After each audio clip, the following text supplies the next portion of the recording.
Se tem uma coisa que é de tirar a gente do sério, é o populismo. O populismo é aquele motor que move os políticos, guiado exclusivamente pela vontade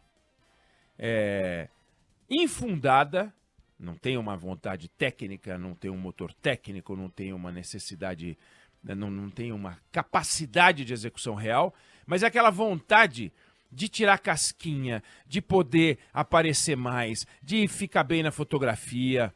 É o populismo. Populismo. E você tem o populismo de várias formas. Você tem vários tipos de populismo. Você tem um deles que é inacreditável, que a gente descobriu agora, é o populismo, eu vou chamar de populismo energético. Populismo energético para facilitar. E ele se manifesta, esse populismo energético, se manifestou essa semana, ontem, com a iniciativa do ministro das Minas e Energia de pegar um assunto sério, mas muito sério, e fazer palhaçada com ele. Brincar com a sociedade, enganar a sociedade, empulhar a sociedade.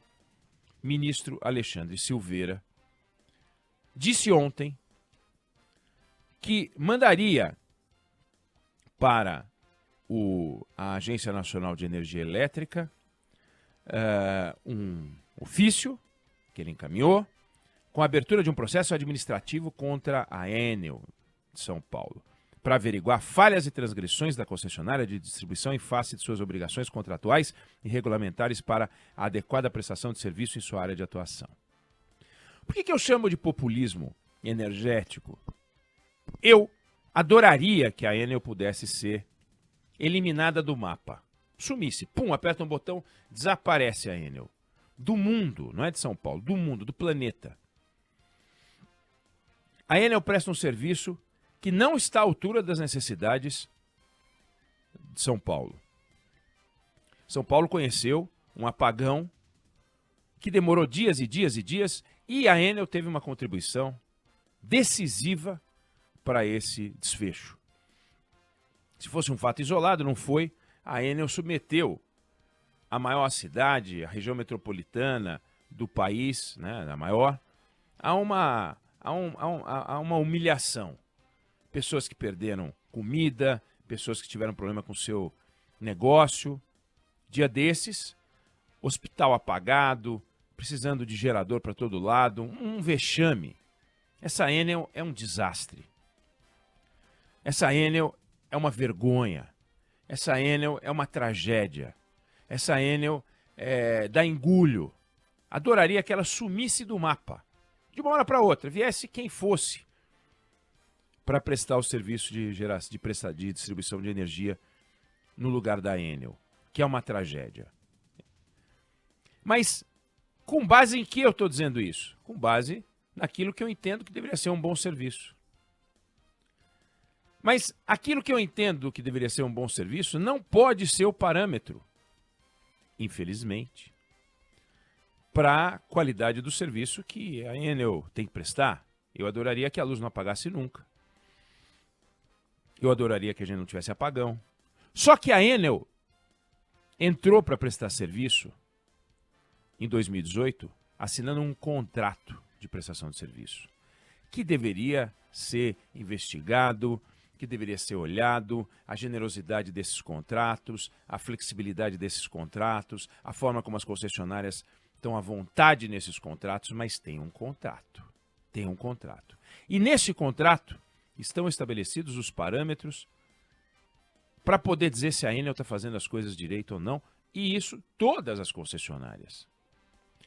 E infelizmente, para minha raiva, que eu posso ficar sapateando aqui, quando você pega os indicadores da Enel, ela está dentro daquilo que a ANEEL estabeleceu todo ano nos contratos. E aí, como é que fica? Quem é que não sabe disso? Você não sabe disso. Mas o ministro das Minas e Energia sabe disso. Ele sabe que existe um contrato de concessão, ele sabe que a ANEEL é a responsável pela gestão desse contrato de concessão, ele sabe que ele não pode declarar, ele não tem o poder de declarar a caducidade desse contrato, ele sabe que o Ministério das Minas e Energia não tem alçada sobre o contrato, ele sabe que quem cuida disso é a Agência Nacional de Energia Elétrica, e não porque o ministrinho quer ou não quer. O papel do Alexandre Silveira é um vexame nesse episódio. Sabe o que ele fez? Pegou o telefone e ligou para o Guilherme Boulos, candidato a prefeito de São Paulo, pré-candidato, para contar. E falei com a Enel. Não ligou para o prefeito de São Paulo. Por quê? Porque é o inimigo político. Ele ligou para o amigo político dele, para o Guilherme Boulos. Exploração política. E vazou que ligou. E deu entrevista dizendo que foi para cima da ANEEL. Que ele não pode fazer. Adoraria que pudesse, não que adoraria que ele pudesse fazer isso, adoraria que pudesse, se possível, fazer sumir a Enel. Mas não é assim que as coisas funcionam. O meu desejo não pode ser aquilo que faz andar um país. Ainda bem que eu não tenho esse poder, ainda bem que o ministro Alexandre Silveira não tem esse poder, ainda bem que o presidente da República não tem esse poder. Porque senão isso aqui seria a droga, o lixo da Venezuela. Onde o senhor ditador Nicolás Maduro, amigo dos petistas, faz o que bem quer, inclusive não deixa registrar candidatura de oposição. Aquele lixo que é a institucionalidade venezuelana não cabe aqui no Brasil. Então aqui tem regra, tem contrato. E quando você tem regra e quando você tem contrato, a gente festeja e a gente sofre. Não é de uma hora para outra que qualquer politiquinho de quinta categoria, ou até aqueles que se acham de primeira categoria, podem simplesmente resolver cancelar um contrato porque eu não quero mais, cansei. Não é assim que funciona. Volto a dizer, eu odeio a Enel. Acho que a Enel presta um serviço porco, mas os critérios para definir o que é uma boa prestação de serviço estão nos contratos de concessão, regidos por uma lei de 1995. E a lei de concessão estabelece quais são os critérios para você poder pedir, recomendar e estabelecer a caducidade de um contrato. Entre os quais não atender aos padrões técnicos estabelecidos pela agência reguladora. E a porcaria da Enel atinge. Ou seja, se com o serviço porco que a Enel presta, ela está atendendo o contrato, é lá que está o problema. E não na Enel. Volto a dizer, não é um ministrinho qualquer que vai poder mexer nisso. E se a gente coloca um macaco para cuidar da loja de louça, não dá para botar a culpa no macaco. Tem que ver quem é que deixou. Então, se você tem uma concorrência e a Enel ganhou em 2018 e a Enel vem prestando esse serviço porco e ela está dentro das regras previstas para a ANEEL, quais são as regras previstas? Como é que a gente estabeleceu essas regras? São boas essas regras? São ruins essas regras? Porque está lá quantos por cento do tempo pode ficar ligado, pode ficar desligado. Está tudo estabelecido. Não tem como ficar mexendo nessas coisas. Quando a gente pega a Enel e pega a duração de interrupções em horas ao longo do tempo, ela está abaixo do tempo limite, por exemplo. Quando pega a frequência de interrupção, em 2023, por exemplo, ela está abaixo do limite máximo estabelecido. Quando pega o volume de investimentos, também está dentro do estabelecido. Então, alguma coisa está errada. Mas na Itália, por exemplo, em 15 minutos, quando você fica sem luz, volta a luz. Aqui demorou dias. Ok? É verdade. Por que não se estabeleceu no contrato de concessão uma regra para que a Prefeitura da cidade de São Paulo e a Enel se entendessem sobre a chamada questão arbórea, as árvores, como cuidar das árvores, já que é uma linha de transmissão, quer dizer, os postes estão colocados junto enfiado no meio das árvores. Então, a prefeitura tem responsabilidade, a Enel tem responsabilidade, essa parceria não foi estabelecida, uma hora tem que chamar a Enel para poder cortar a árvore, então precisa desligar o fio antes. Uma hora tem que chamar a prefeitura para poder desligar o fio, porque a prefeitura tem que cortar a árvore. E aí a gente se ferrou. Nós nos ferramos.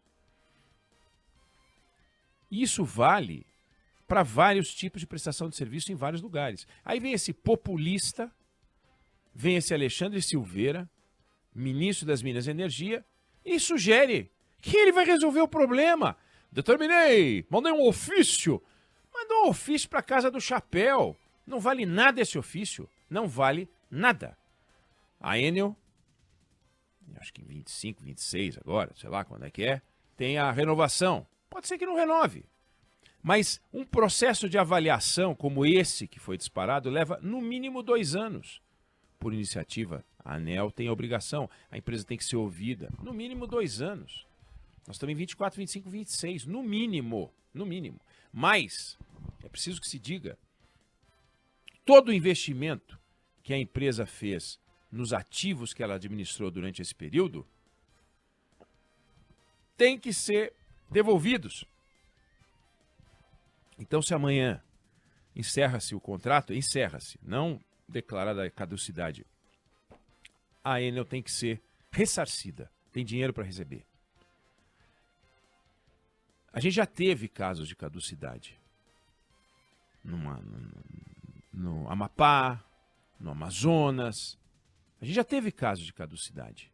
Grupo Rede, por razões financeiras. Empresas em dificuldade, a concessionária não estava conseguindo pagar as contas, estava toda atrapalhada. Aí a gente já teve, sim, já teve. Endividamento alto, inadimplência, etc. e tal. Mas a caducidade por falha na prestação de serviço, porque a empresa não atinge os padrões mínimos estabelecidos pela ANEEL, nós não tivemos. A Enel seria a primeira. Logo, é um negócio difícil, porque a empresa produz os dados, divulga os dados. Não sei como eles são auditados. Mas o tipo de auditoria está estabelecido no contrato também. Então, se a auditoria é ruim, se não tem auditoria, é o contrato que permite. O que eu quero dizer aqui volto a dizer, eu odeio a Enel. Mas eu odeio o populismo. Eu odeio o político tentando tirar casquinha de uma coisa que é real, que é o sofrimento da sociedade, que tem que aguentar essa porcaria dessa Enel, tem que aguentar esse horror de atitude do ministro Alexandre Silveira, fazendo populismo, demagogia, brincando com a nossa crença, com a nossa aposta, com o nosso desejo de ver alguém tentando resolver o problema. E ele não vai resolver. Ele está brincando com você, está brincando comigo. Está brincando com a sociedade brasileira. Precisa ter compostura. Ele é ministro de Estado, ministro das Minas e Energia. Quando ele se desloca, ele está levando o nome do governo, ele está levando o nome do Brasil, e a gente fala, puxa, ele é ministro, ele deve ter juízo. Aí faz essa palhaçada, brincando com algo que nos... E a gente fica, puxa, será que vai resolver? Será que vai resolver? Porque a gente acredita. E eu quero dizer para você, não acredite. Ele está mentindo. Ele está te enganando. Ele sabe que ele não tem esse poder. Não é porque ele é ministro que ele tem poder para isso. Então, temos um problema grave para resolver. Temos uma prestação de serviço deficiente. E temos uma empresa que não nos agrada. Não me agrada. Não agrada você, não agrada quem vive em São Paulo. Volto a dizer, eu odeio a Enel. Agora, entre eu odiar a Enel e um paspalho dizer que vai cancelar o contrato, ou que quer cancelar o contrato, aí desculpa. O Brasil precisa de estabilidade jurídica, o Brasil não pode virar Venezuela, o Brasil precisa ter segurança jurídica. Senão, o investidor desaparece. Não é porque uma autoridade acha que eu acho que pega bem, eu acho que vai pegar bem, vou falar que eu vou derrubar a Enel. Seria muito mais legal, né, eu falar isso aqui. Eu adoraria que, volto a dizer, que sumisse a Enel, mas não pode ser assim. Ou o país é sério ou não é. E se o ministro de Estado não trata o país com seriedade, o Brasil não precisa desse ministro. Ele que tem que ir embora. Esse aí pode ir embora, não precisa ter uma Enel para cuidar, uma ANEEL para cuidar dele. É só o presidente falar tchau. Agora, se o presidente tiver achando legal esse populismo energético do senhor Alexandre Silveira, aí lamento. Temos um presidente que tem um viés populista, sim, gosta disso. Agora, falar grosso não muda a realidade. Essa é a beleza da realidade brasileira. Não sei se você concorda ou discorda, mas essa é a opinião que eu tenho sobre o assunto.